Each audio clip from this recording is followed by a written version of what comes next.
Welcome to my channel. Today we're talking about Travel Trivia Tuesday. Our topic for today is going to be the state of North Carolina. So we're going to be looking at some different things about North Carolina. Now these are all places that I have been myself that we talk about here on the Travel Tuesday Trivia. So that gives you a little bit different viewpoint necessarily than what you can find in some travel guides. Now, I'm also willing to take questions. First of all, we always do a giveaway on this show, and our giveaways are always shout outs. This week, I also have a postcard to give away. So for this, I'll need your address, but I do not keep your address. I just collect it long enough to send you the postcard, and then I delete your email. So if you're interested in getting a postcard from Boone, North Carolina, keep watching because we are going to have that giveaway coming up shortly. And all you have to do to enter the giveaway is to answer the question correctly. But don't worry, I'll give you the answer a few minutes ahead of when I actually ask the question. So here we go. This postcard is what you're going to win. And of course, we're also going to be giving out shout outs. Now, before we get too far into this, I do want to, I'll have to pick up my notes that I just dropped. So hang on there. And I do want to go ahead and acknowledge a previous shout out winner, and that would be Valerie Reese. Valerie Reese won a shout out on our Travel Tuesday trivia just a couple of weeks ago for answering the question correctly about what was the actual town name for the fictional town of Mayberry. What was that town's actual name? She got it right. Mount Airy, North Carolina, which is in the mountains of North Carolina. So thank you very much, Valerie Reese, for that wonderful answer that got you this free shout out. And I also want to acknowledge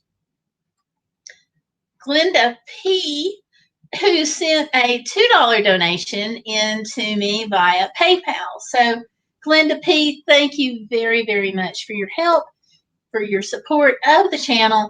I do use this for expenses, and also, as you all may know, if you're a regular channel follower, I do have some medical expenses.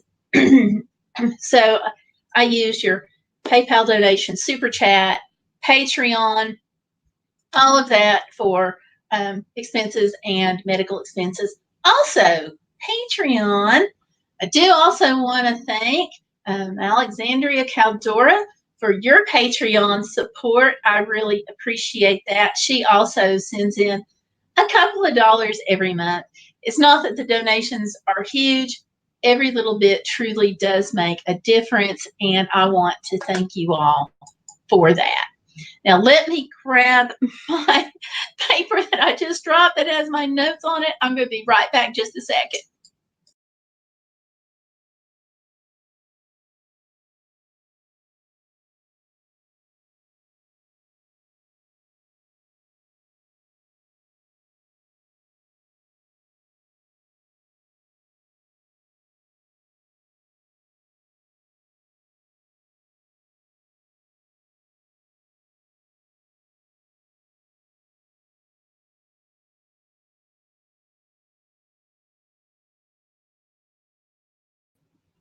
And I am back just like that. So thank you all for all of your support for Patreon, for PayPal, and for coming right here onto this screen.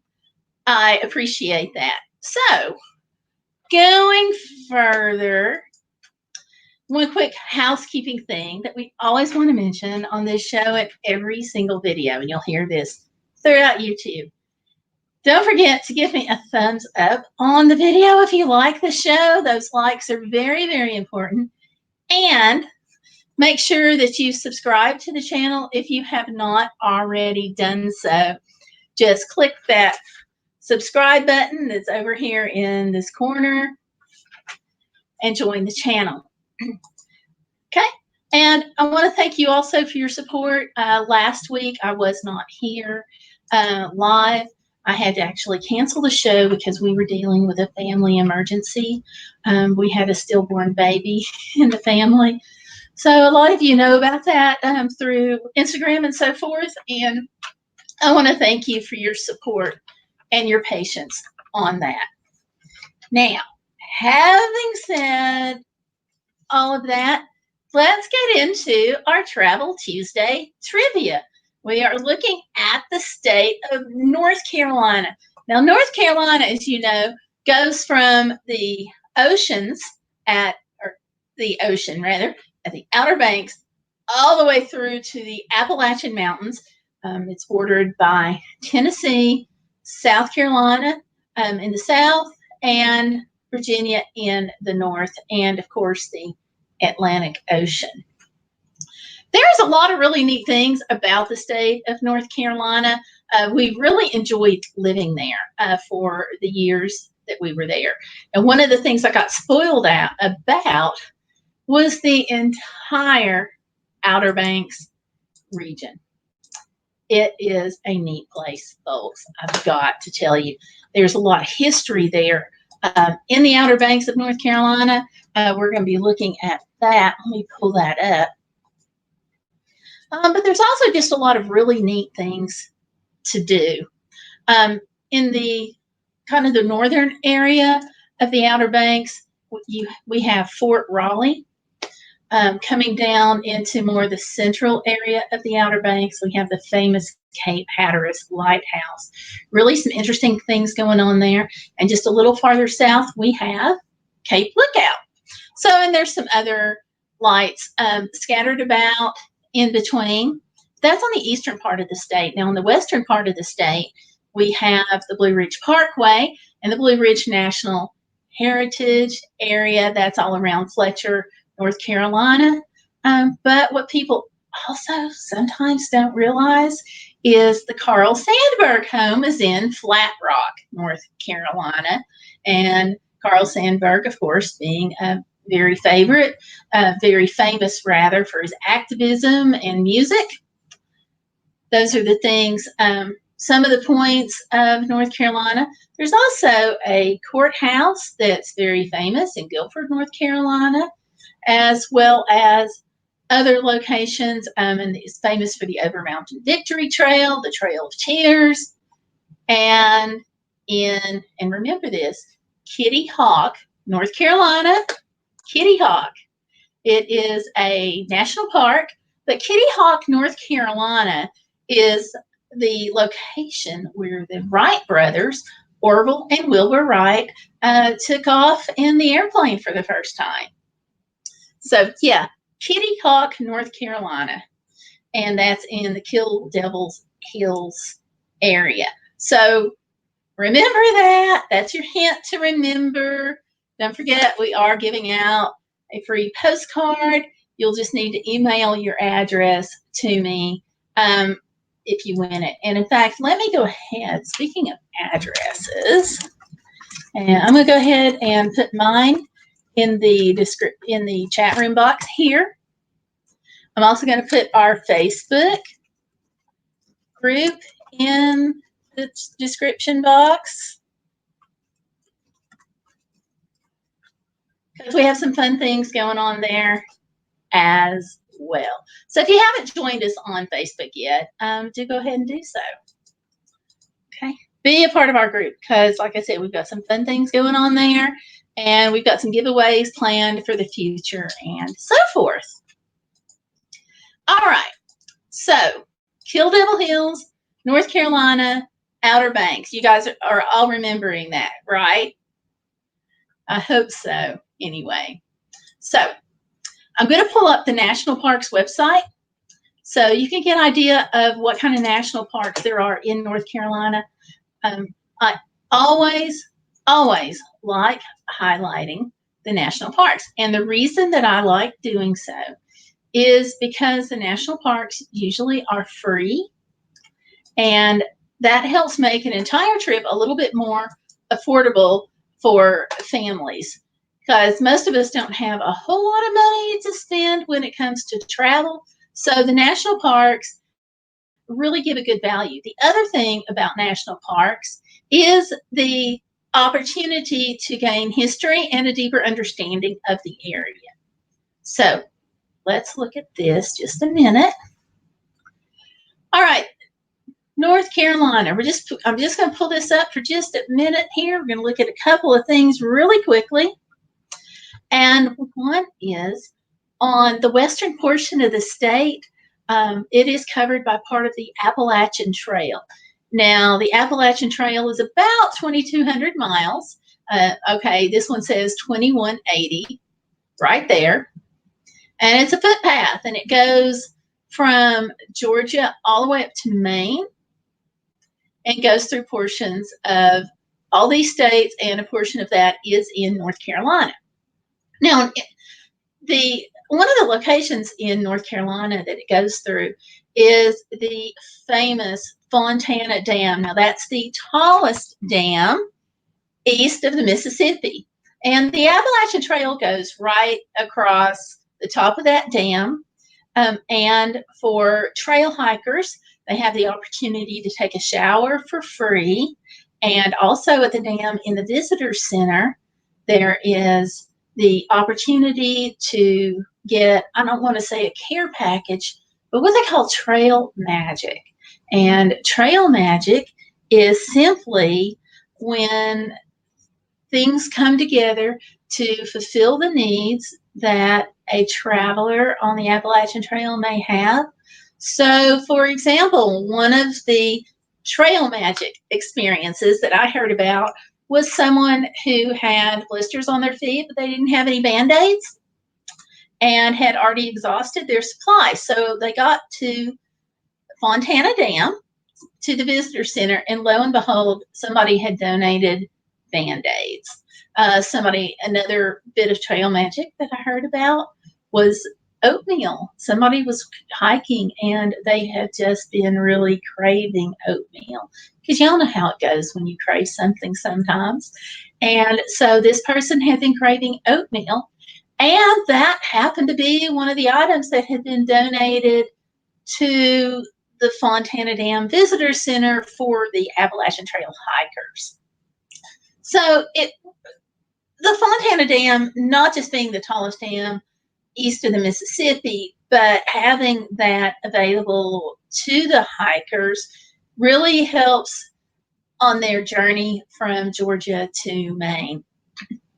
Now, another thing about the Fontana Dam is it's called the Fontana Hilton, and that's because of not just the visitor center, but there is a campground there and the ability to get free showers and fill their water bottles. So, yeah, not exactly my version of the Hilton, but I'm not hiking the Appalachian Trail, obviously. So, fun fact about Western North Carolina. So, the Appalachian Trail, I'm going to go back over here and look at this.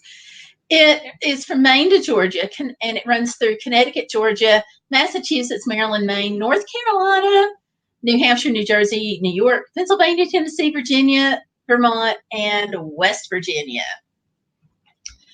And it's operated by it's managed by the National Park Service, also the U.S. Forest Service, the Appalachian Trail Conservancy, tons of state agencies, and tons of volunteers to clear the trail and help make it happen. So, Western North Carolina. But Western North Carolina is also home to the Blue Ridge Parkway and the Blue Ridge Heritage Area. Those are similar and kind of in the same area, but they're really two different things. Okay, Blue Ridge Parkway in Western North Carolina also goes through Virginia, and it is just a relaxing, scenic drive going through the Appalachian Highlands. The parkway meanders according to this, 469 miles, provides opportunities for just really getting out and enjoying the nature and the scenic beauty and some of the wonders of the Western North Carolina area. But that's a little different from the Blue Ridge National Heritage Area. Now, the Blue Ridge Parkway does go through the National Heritage Area, so there is that overlap. But the Heritage Area is just a place where there is some ancient landscapes that predates history. And it's not just the distinctive landscape of the North Carolina mountains and foothills, but there is also the Cherokee heritage in the area and some predating even of the Cherokee going into prehistoric times, and the cultural cultural resources that are found in the Blue Ridge Heritage Area. And again, the Blue Ridge Parkway does go through that, but this just encompasses kind of a different feel, history, vibe, if you will. Okay, we have Fairy-Anna's Vlogs in here. Hi, Fairy-Anna's Vlogs. How are you today? Welcome in. Welcome in very much. All right. We're looking at North Carolina this week. So I lived here for a few years and really enjoyed my time there. One of the really interesting things for me was Cape Hatteras. And part of the reason that it excites me is not just that it's this magnificent lighthouse, but what people sometimes don't know is that they had to move the lighthouse, pick it up and move the whole thing because of beach erosion. It was threatening the stability of the lighthouse by undercutting underneath it. So it was becoming very unstable. So in order to fix that and to preserve the lighthouse, they actually had to move it. But I'm pulling up online a photo here so you can see it. Here we go. Pull that up. Cape Hatteras Lighthouse. The pictures for Cape Hatteras Lighthouse look like every other picture in the world. So I'm going to pull this up. Also, I want to give Fairy-Anna a huge congratulations. She has lost 20 pounds. So if anybody has ever tried to lose weight, then you know exactly what that struggle is like. So Fairy-Anna, congratulations on that. And Fairy-Anna is giving us updates on her channel. So if you are not already subscribed to her, you can go ahead and join her to follow her journey. So really exciting stuff there. All right, we're going to go in. Let me show you this photo here of Hatteras Light. It's this distinctive black and white swirl pattern. Excuse me here. Distinctive black and white swirl pattern. This is found obviously in the Outer Banks of North Carolina. And so they had to move it around 100, 150 feet in order to protect it from the beach erosion going on around it. And these are just some photographs of it and of the surrounding area. Okay. Now, when you go to Cape Hatteras, first of all, there's plenty of parking there around the lighthouse. So when you go, you won't have any problems finding a place to park, or at least we didn't. And we were there during the summer, which is the peak season. Fairy-Anna is saying that her next update is tomorrow at 7:30 a.m. So we can tune in and check into her channel for that. 7:30 a.m.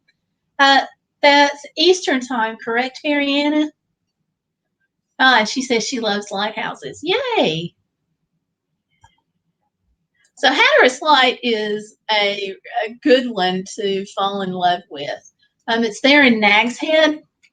And like I said, there's tons of parking around it. We were there in the summer, so we didn't have a problem parking.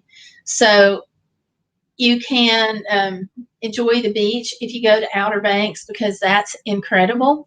We'll talk more about that in just a minute. But the Cape Hatteras, the whole Cape, it's more than a lighthouse. There is the beach there, so if you want to go swimming there at Hatteras, you can. Not necessarily directly at the lighthouse, but they're, very, very nearby, several hundred yards away and so forth. You can climb it on certain times. So if you want to climb the lighthouse, that starts through the third Friday in April, and the opportunity goes through Columbus Day, and it's the Cape Hatteras Lighthouse. Also, they have the Bodie Island Lighthouse, which is also available for climbing there on the Outer Banks. Let me tell you that before you go, I want to warn you that steps are kind of narrow, and there is a lot of them. Now the Cape Hatteras Light, this is not at all ADA compliant. It predates the ADA law, so you don't have that compliance. So if you cannot climb steps, then you don't go. Don't go try to climb it. Enjoy the grounds, enjoy the light, enjoy the gift shop, but don't try climbing the lighthouse, because you have to be able to climb all of the steps unassisted, because the steps, the whole thing is kind of narrow. So you don't have a lot of space even to pass each other necessarily. You can, it's just a little bit of a tight squeeze, and you can't lift anybody or carry anybody. Personally, I would be careful if I had a child and I was carrying a backpack, even if I didn't have the leg brace, and I was pretty sure-footed. I would still be careful about having something on my back like that, because of the possibility of tipping over, and you do want your hands free for the railing. But yeah, that's just my own personal opinion. If you go and you do try to climb the lighthouse, and you've got a backpack or even a front pack, then let me know how that goes. Come back, leave that in the comment section down below. Yeah, Fairy-Ann, it is a little bit scary, but to go up there and to be at the top of the lighthouse, it's a trade-off. You've got a big gain for some risk there. You just have to make sure that you're very sure-footed. The other thing I would recommend about the lighthouse is don't try climbing it if you're in flip-flops, and don't take a water bottle or food or anything that you're going to have in your hand. It just, I think it's going to make a better climb. Now, smoking and chewing tobacco, those two things are prohibited in the lighthouse. The other thing is you cannot throw anything off the lighthouse. No, because that can obviously fall and hit somebody on the ground. Also, if it doesn't fall and hit somebody on the ground, then you're leaving that where potentially people, it'll be getting into animals, where animals can get it, and people, you just don't want to do that. The other thing about climbing Hatteras Light is that there is a weight limit. So if you weigh more than 260 pounds, fully dressed with whatever gear that you've got that you want to try to take with you, even though it cautions you against it, if you weigh more than 260 pounds, they really don't want you climbing. And that's because they only allow one person at a time on each flight of stairs. Now, when I went, there was somebody that was coming back down, and we did pass, and you weren't really supposed to do that. And I was on there first, so he was the one that was in the wrong. But because it is an older structure, and because it's not ADA compliant, they do put that weight limit on it. Also, there's over like 250 steps. So there you go. Now, all of this that I'm saying about the Cape Hatteras light also is going to apply if you try to climb the Bodie Island Lighthouse. Same deal there. Some weight restrictions.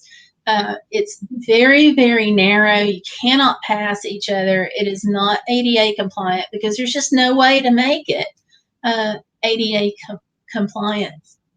So pretty big deals there, okay? Let me go ahead and pull up the portion of the website here for the National Park Service. I'm going on into that. Yeah, that is a lot. And I guess it goes without saying, it can get kind of tiresome, if you will. You'll be exhausted. Also, there is a fee to climb it. Now, when I was there, I'm thinking it was around $6-8, something like that. So you are paying for the privilege of climbing the lighthouse. But if you don't do that, there are tons and tons of things to do on the grounds, the base of the lighthouse. Let me just actually go ahead and show you some of these things here. A place to engage your senses. Can you tell I love it?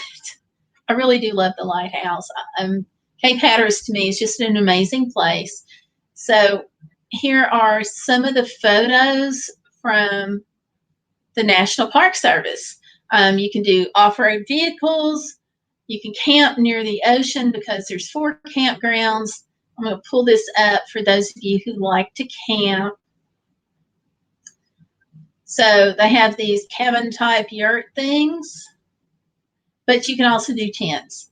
And here are some of the campgrounds there on the Cape Hatteras National Seashore.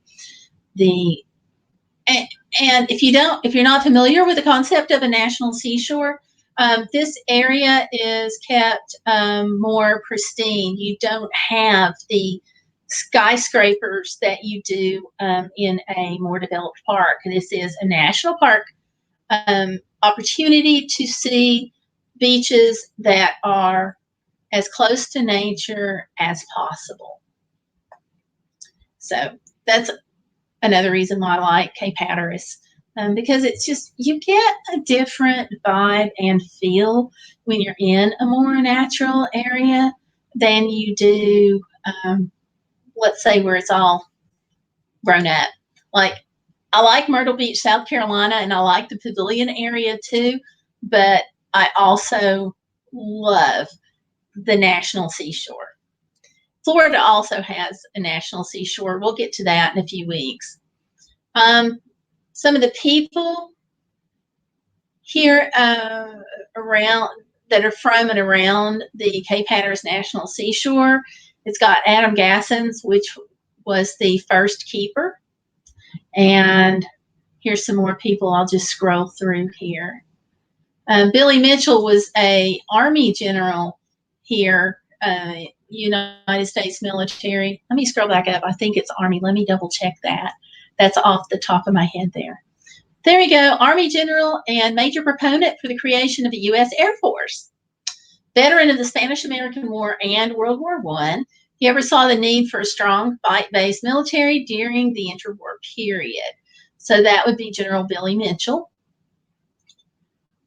And of course, we have to talk about Blackbeard.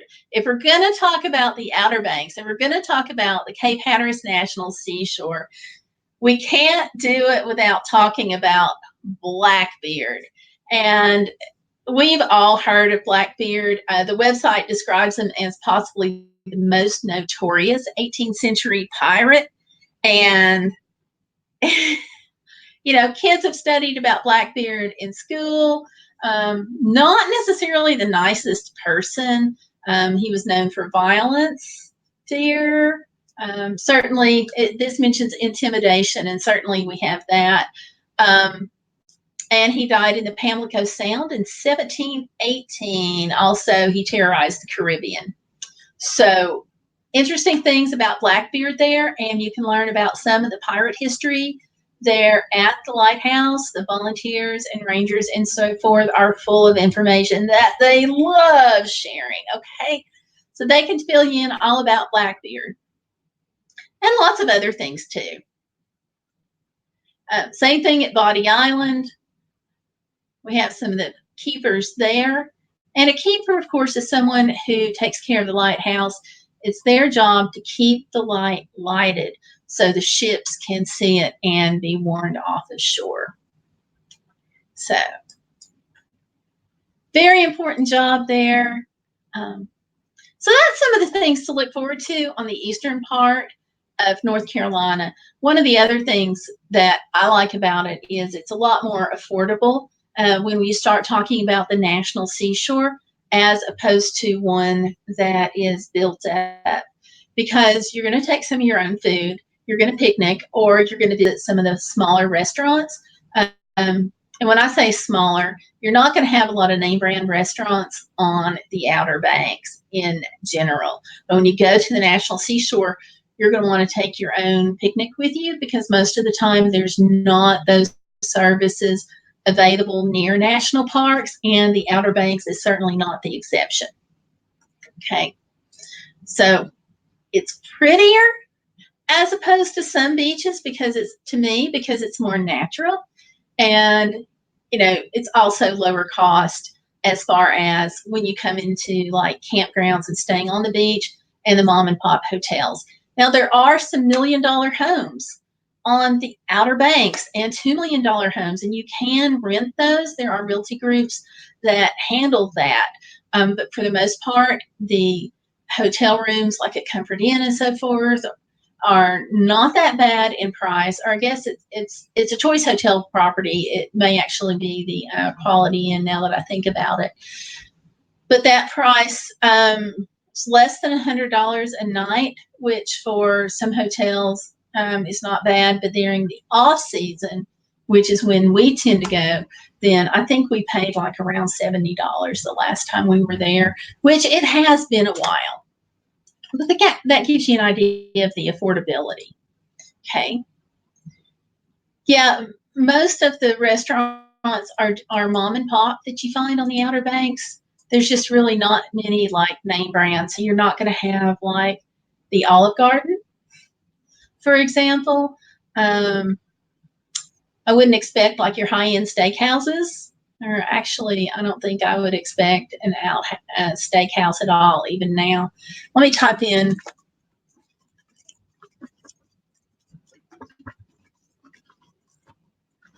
Let me type this in to give you an idea here. You'll have McDonald's and you'll have like some mom and pop seafood restaurants, but you're not going to have Applebee's, Chili's, things like that. Let me pull this up. Here we go. So you're right. Hole in the wall restaurants have the best home cooked food. They do indeed. Also, another thing that North Carolina is famous for is Calabash shrimp. It actually got started in the town of Calabash, North Carolina. So you have that delicious. I think of shrimp as being a delicacy. So for me, so you have a lot of that. And just scrolling through the list here, I just typed in restaurants in Outer Banks. So they do have a Subway. Okay. But you don't see any other name brands there, just as we scroll through here. So that hopefully gives you an idea. And of course, there's other restaurants too. But like I said, they're most all of them locally owned. And Fariana just said that you have the best restaurant best food at hole in the wall places. And certainly in the Outer Banks, I found that to be true. So, lots of neat stuff going on. All right, so that's Outer Banks. Let me see. Let me go through. We're going to go just a little bit further back here, back toward the west. And I'll pull, going back to the National Park website here.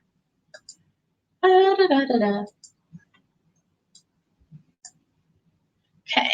And also, while we're talking about the Outer Banks, earlier I asked everybody to remember where the Wright brothers took off for a postcard. If you would like to receive one and you get this answer correct, then by all means, send me your address. I type that into the chat box. But if you don't have it in the chat box, don't worry about it because it's also linked down below in the description box. So, Outer Banks, okay, the Wright brothers took off. The first flight was from where? Think about that and type in the answer, okay, as soon as you get it. And that will be for a postcard. So, all right, coming back here, okay, we're back to the National Park website. We talked about Hatteras and a little bit there about the Blue Ridge area. So we've got the east covered and the west. Now let's talk about the Carl Sandburg home in Flat Rock.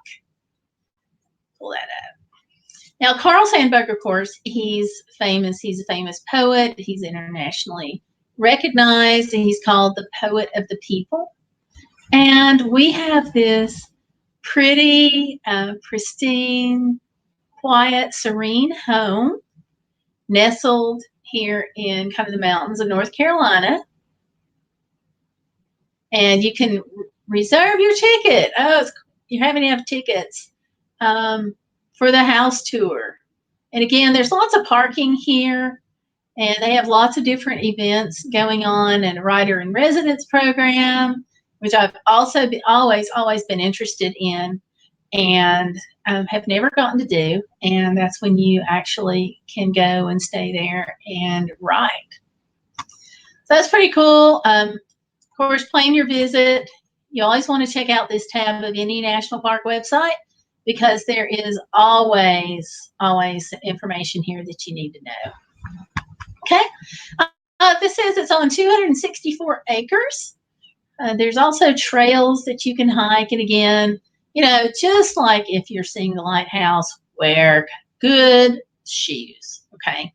Don't wear flip-flops. Wear something that's a little sturdy, and that's because you take the tour, you're going to be going on potentially some uneven ground at times. But now in the house, it's not so bad, but outside you are walking the grounds.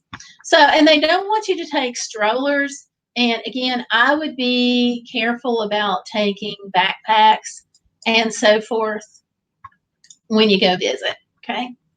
So that's the Carl Sandburg home. Okay. And pull it up here on the map. And that's more in western North Carolina. Okay, the map's not going to come in. Yes. And Fairyana Vlogs is correct. Correct. Wasn't it Kitty Hawk? Yes, indeed. Fairyana, it was Kitty Hawk. If you will send me your address, I will get this out to you. I will try to get it out to you today, tomorrow at the latest. Okay. And that's assuming that I get your address and you want to trust me with it. Again, I don't keep it on file. I delete the email afterwards. So yeah, I'll get that out.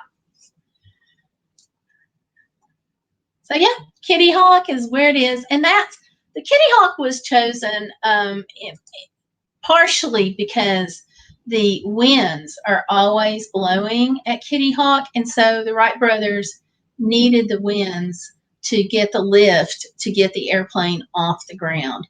And they chose Kitty Hawk because the winds are usually always blowing. And that was a key factor in it. So, yeah, and it's gorgeous, just saying.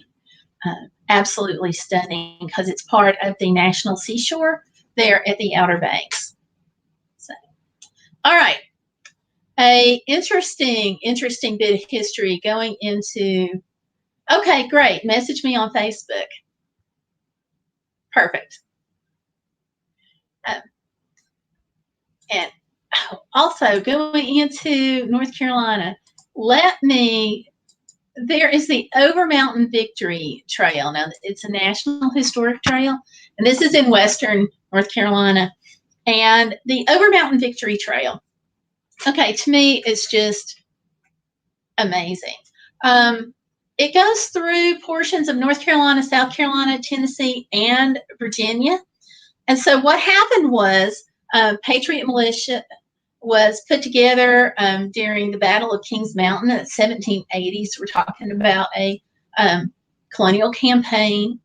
And what happened was they needed to head off opposing forces. And so the people there at Kings Mountain sent out a plea for help from other patriotic militia throughout these states. And these were sometimes farmers and outdoorsmen. I guess at that time of period, they were probably all outdoorsmen, technically, but a lot of farmers. What happened was this plea for help went out, and they responded in a big, big, big way.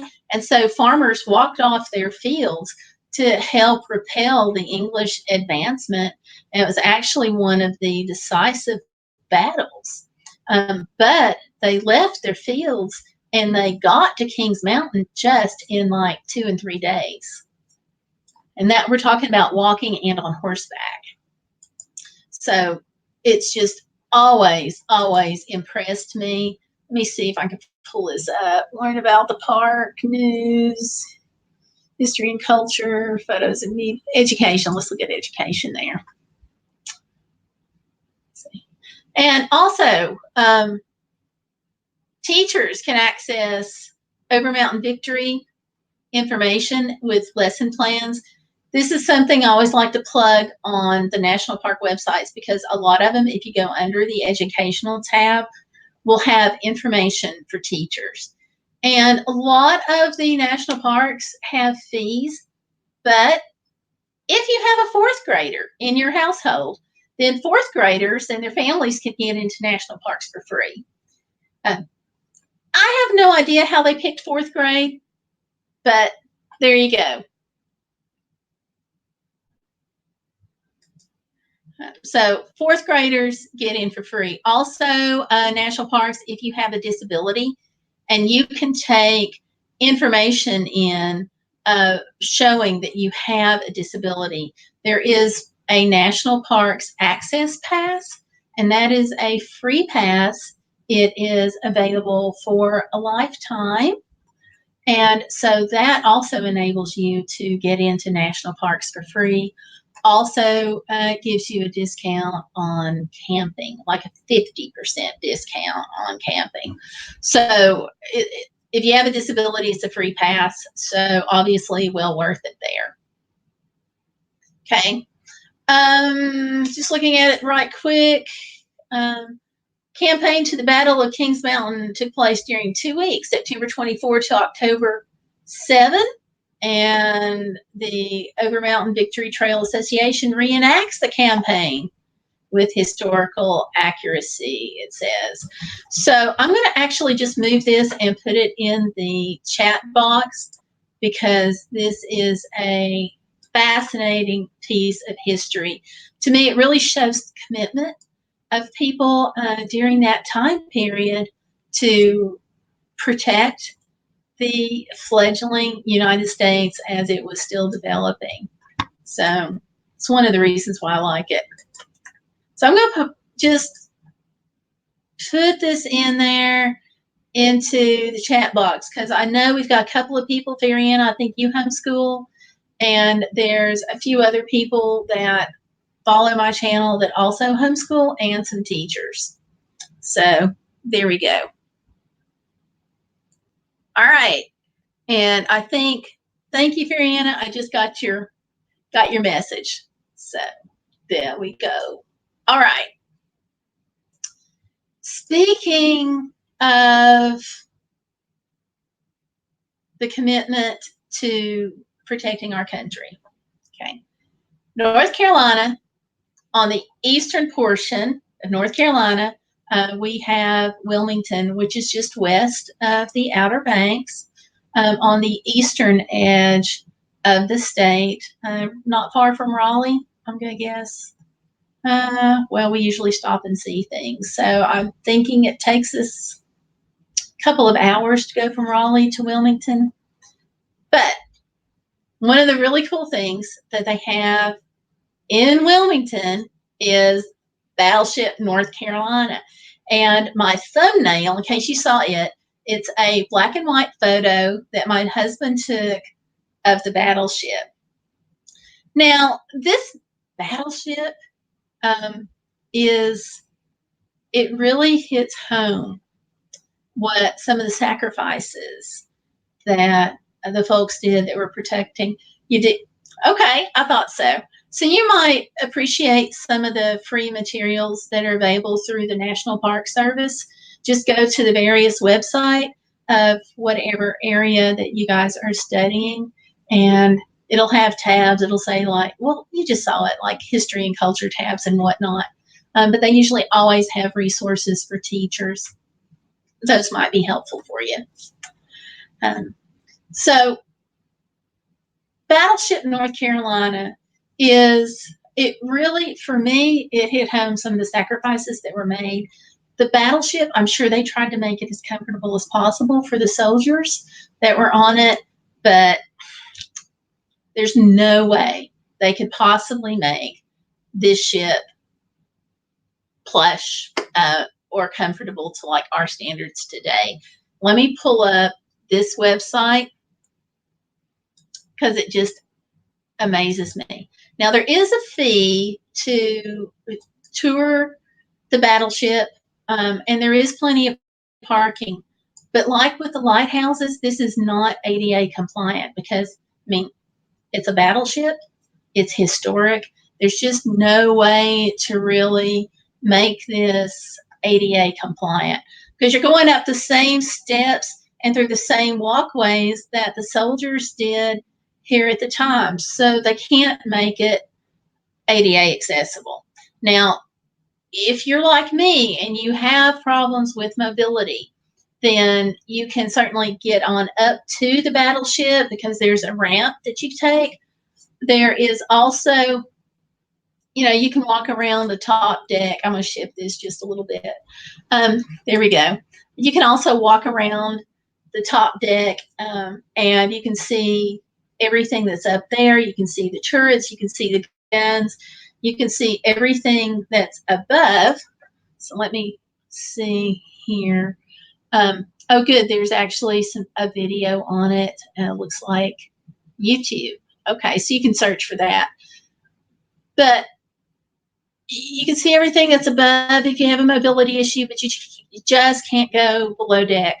And that is the below deck part is fascinating, but so is the above deck. But you are going to pay the same price, or at least I had to. But for me, it was still worth it because you can see that there is a lot to look at on the deck. And also, for me, it kind of hit home that the deck is a little bit dangerous. Okay, here it's got the safety information saying no running and maintain control of children. The other thing you want to do is don't lean over. Don't lean over the side of the battleship. Just don't. They will stop you, okay? Plus, again, that's dangerous. And it tells you to stay on the tour route at all the times. Now, the tour is self-guided, which is nice. So, but you do have to stay on the tour path, it's very clearly marked. And it's really pretty obvious. I mean, there's only one set of steps downstairs, and one way to get around things. So, I mean, it's not confusing at all, even for somebody who stays confused. Footwear that they are suggesting, again, no flip-flops. And ladies, I would hope that you wouldn't wear high heels on a boat tour. this sign exists for a reason. So probably somebody has tried not the brightest move, okay? Because your feet are going to kill you. You are walking on steel and a lot of it. So your feet will kill you. So on their website here is a list of the other safety information that they have. Now, this also is a fascinating visit. There's so much to do in North Carolina. Now, there is a fee. Let me see, hours and ticketing. Okay. Pull that in.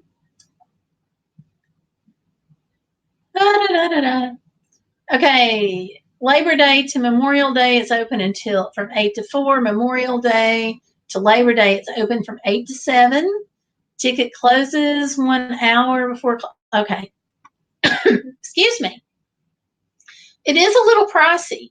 But then again, once you consider that they're keeping up a battleship, it probably gets a little more reasonable in cost. But to me, it's pricey. It's adults 12 and over, $14 per person. Then there are discounts for senior citizens and active or retired military spouses and dependents with ID cards, and discounts for children 6 through 11, and they don't charge for kids 5 and under. And in fact, when I was there, I don't even remember seeing kids there, not young kids. I remember seeing like preteens, but not younger than that. So it is kind of expensive. Oh, okay, here we go. If assistance is required, one accompanying individual, excuse me, one accompanying individual is admitted free with each ADA admission. And so the ADA admission is $6. So they're one of the locations that give a discount for disabilities. And you will have to work that out with them. You have to show ID when you get there. And I'm glad I pulled this up because I had totally forgotten that. And there is tax, which is like 13%, I'm thinking. Don't quote me on that part, though. But I'm thinking it's 13%. And that's because it's an attraction. So areas oftentimes have a different rate for attractions than they do for just like regular sales tax. But there you go. ADA rate is $6 plus tax. One accompanying adult admitted free with each ADA admission. So there you go. And they do have various events and programs. So you just have to check the website. There are, however, a couple of things about visiting Battleship North Carolina that you're going to want to keep in mind. And that is, I would suggest paying attention to the time of year that you go. If you go in the cooler season, you're going to be a lot more comfortable. So spring, fall, summer, it gets very, very hot. Okay, the ship is steel. Steel is hot in the summer. I felt like we were there like in July, and it was just hot. And I kind of felt like I was standing on the deck of a tin can, which again, it really hit home to me, part of the sacrifice.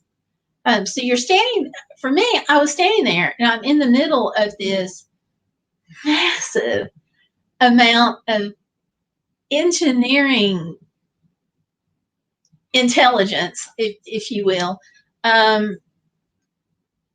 And looking at the ship was amazing. But, I'm standing there and I'm on deck and I'm about to die because it was hot as heck in North Carolina. And it was one of those situations where the temperature was probably 100 degrees and the humidity was probably 150%. I mean, it was just totally crazy.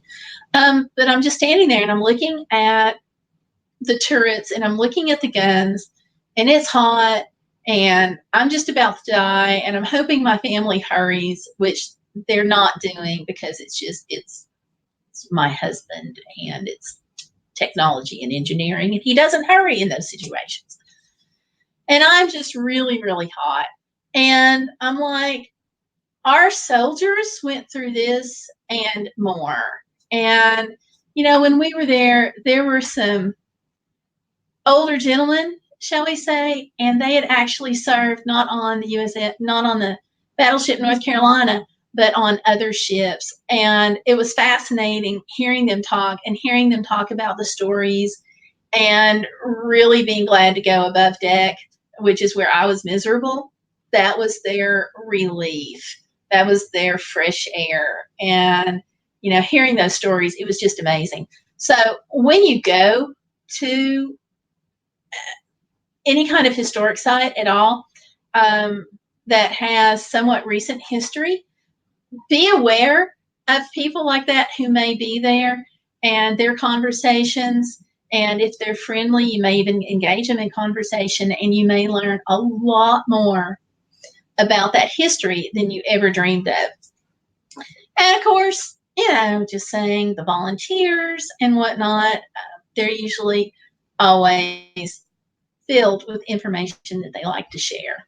So, and Fariana is saying that she loves off-season trips, less people and cooler weather. Could not agree more. I'm also thinking I would probably avoid this in cold weather, like January, February, snowy weather, and snow just because the deck is going to get slippery. It's obviously going to be cold, but if it's got snow on it or rain, again, this is not ADA compliant, and that deck gets slick. So, yeah. So, Fariana won the postcard, which I'm going to put in the mail. One more trivia question. We have not covered this, and this will be for a shout out. So, Fariana, you're probably going to be the one that gets this shout out. But also, I'm going to say, if you are listening to this and you want to shout out, or if you come by later and you hear this, go ahead and leave your answer down below for your shout out.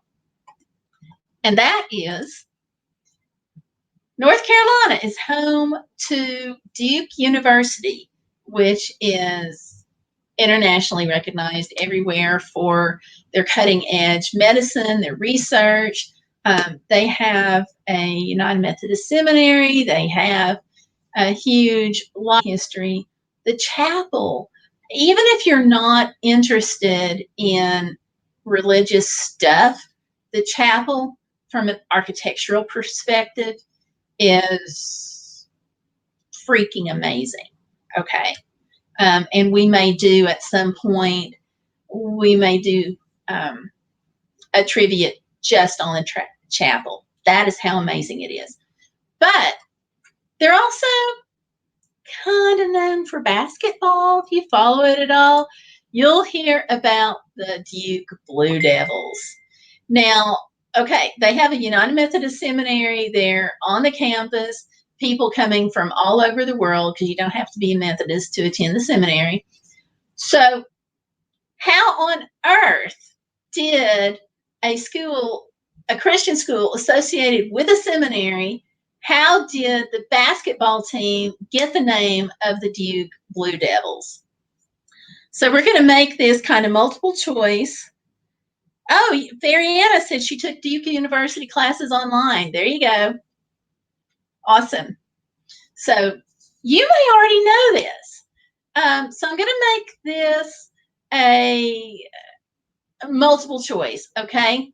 So you tell me if somebody named it the Blue Devils just because they thought the devil would be cool and blue and they were doing a play because of the seminary, or was it because of Blue Devils, the French soldiers during World War I? Think about that. That's the trivia question. Which would it be? Which would it be? What do you think about that for a minute?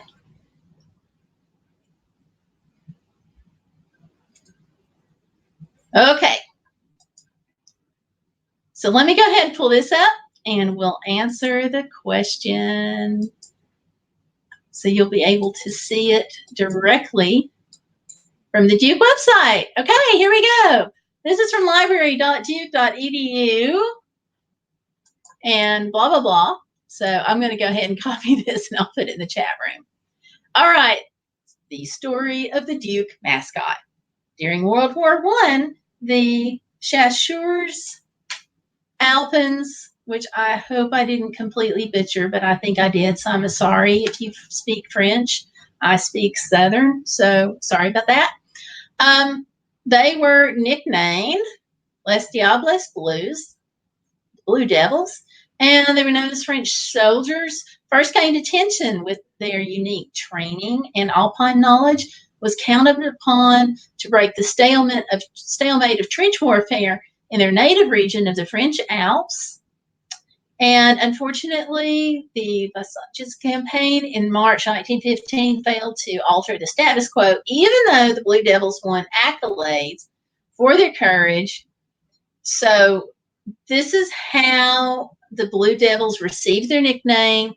And in the student newspaper, the Trinity Chronicle, they launched a campaign. They wanted a catchy name that would be used nationwide, songs, yells, publicity, flyers, you name it, because of the mascot. And the name that received the most attention was the Blue Devils. So that is how the Duke basketball team had the mascot of the Blue Devils. And I'm going to put that right here in the chat. And Mariana knew that. She said they were named after a battalion of French. Their song is Fight, Blue Devils, Fight, Blue and White. There you go. You see, Mariana's on it. She knows this. Oh, she also went to Penn State for a semester. Awesome. Okay. So there you go. That's for a shout out. So Fariana, you get not just a postcard, but the shout out as well. And I'll be doing that in just a few minutes. Also, you'll be in the description box below where you'll be recognized next week as well. So you all, thank you so much for tuning in and watching. Again, if you have not subscribed to the channel, please go ahead and do so. Just click that little subscribe button and also give me a thumbs up if you like the video. And thank you so much for watching and being a part of it. Always, always, hashtag be bodacious. I'm going to type that in here too. It's also in the description box. Just want to remind you to always hashtag be bodacious. And that means you're not going to let life get in the way of living. You're going to go out and grab it and have as much fun as you can, no matter what you can. Sometimes life will throw a lot of crap at you, but part of being bodacious is trying to overcome that and live life fully. So thank you all very much. Fariana Vlogs, thank you very much for coming in today and hanging out. I hope some of this has been helpful. And y'all enjoy the rest of your day, okay? And I will catch up with you soon. Thanks for watching. Bye, everybody.